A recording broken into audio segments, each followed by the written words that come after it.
Recently, St. Gabriel's Newsroom was present at the 40th annual anniversary of the Thunder Bay Right to Life Association. This year's theme was Restoring Hope, and the speakers' talks inspire us to become involved in bringing hope to the unborn and providing support to those active in the protection of the unborn child, from conception to natural death. The primary focus of the two-day conference addressed the protection of the unborn human being. Each year, pro-life advocates face many struggles. Some of these struggles include addressing common misconceptions and fallacies of abortion, fighting for the basic rights, providing support for pregnant women and families who might be contemplating abortion, and supporting those post-abortive mothers and fathers who have suffered extensive grief because of their choice.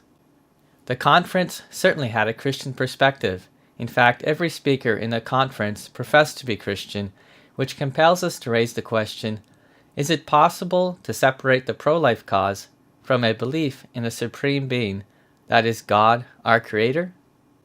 Jackki Jeffs addressed familiar pro-choice arguments in her talks, including some hot-button topics. She is the current executive director of Alliance for Life Ontario. We can be strong to defend our Master in life, because really, basically, when it comes down to it, everything you're going to hear this weekend, everything is about disobedience to God, non-recognition of Him as the creator of earth. Now, when we look at Canada and this whole thing, we actually don't have any law that talks about gender selection, except in the in vitro process. With the current state of Canadian politics, gendercide is currently on the forefront of many political debates. The regulations that we had. But there have been, again, no feminists speaking out, no pro-choice, as they like to call themselves, women speaking out. Mike Schoten, an advocate on changing pro-life laws in Canada and the campaign director of WeNeedALaw.ca, had this to say. If we are going to change the culture, we need to be able to know how to engage the culture. And so my appeal to you is that we embrace opportunities to save some as we continue working to save all. Perhaps this is what Canadians need to think about, gaining small victories in the pro-life debate in the hopes of eventually outlawing it completely.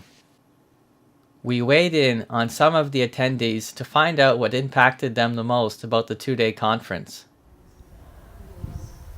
Which speaker during the conference made the most impact on you and why?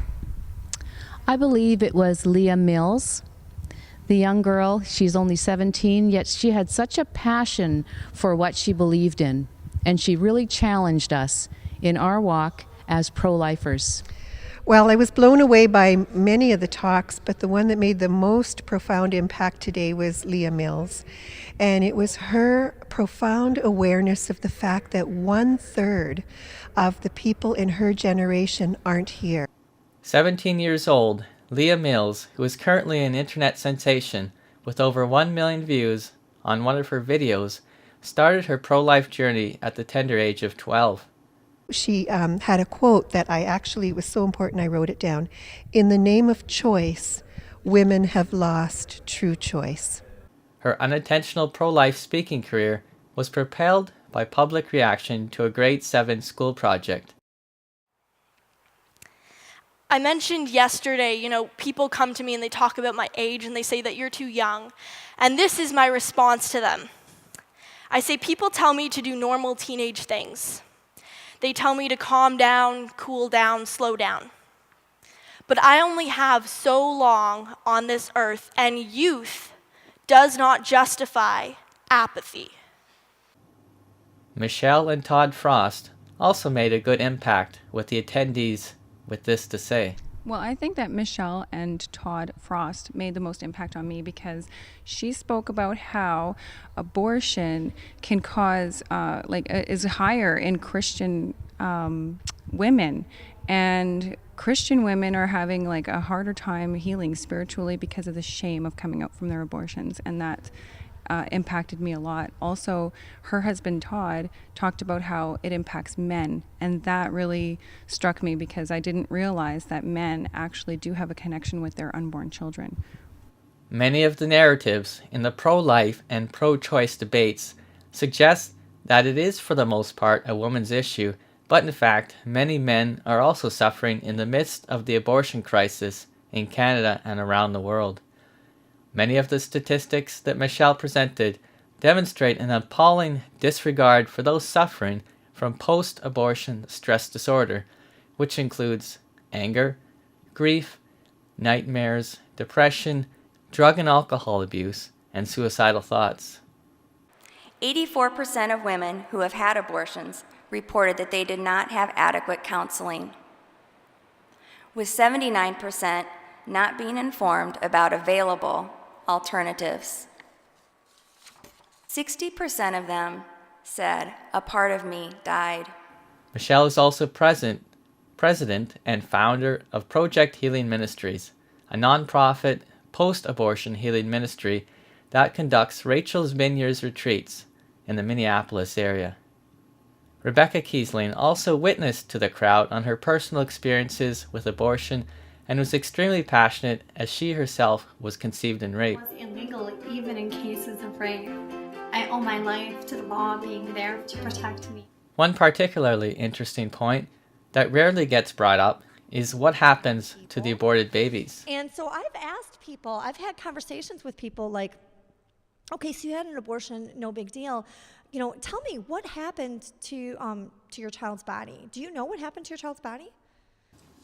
Within the last couple of weeks, LifeSiteNews.com broke the story that BC abortion facilities and hospitals were sending the remains of babies to a waste-to-power facility in the state of Oregon. In the U.S., Rebecca is also very vocal about her concern for those conceived in rape, and says that abortion enables sex traffickers, rapists, and enablers of incest.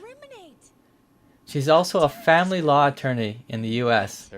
I'd say the major learning I had was what Rebecca shared regarding women who have been raped, and the difference between those who choose to take their child to term and give birth and have the child versus those that don't. I had no idea how it affected the fathers that were involved in the aborted child. It's just something I hadn't really thought about, but I was shocked to realize how much that affects them too. And finally, Bob and Miranda Myers, a local couple from Thunder Bay, involved with New Life Ministries. They provide adoption and foster care ministry for mothers, men, and families. The answer to my earlier question seems to be no. If we did not believe in God, then we are all mere clumps of evolved cells that can be casually disposed of with no real consequences. In other words, life would not be sacred without God.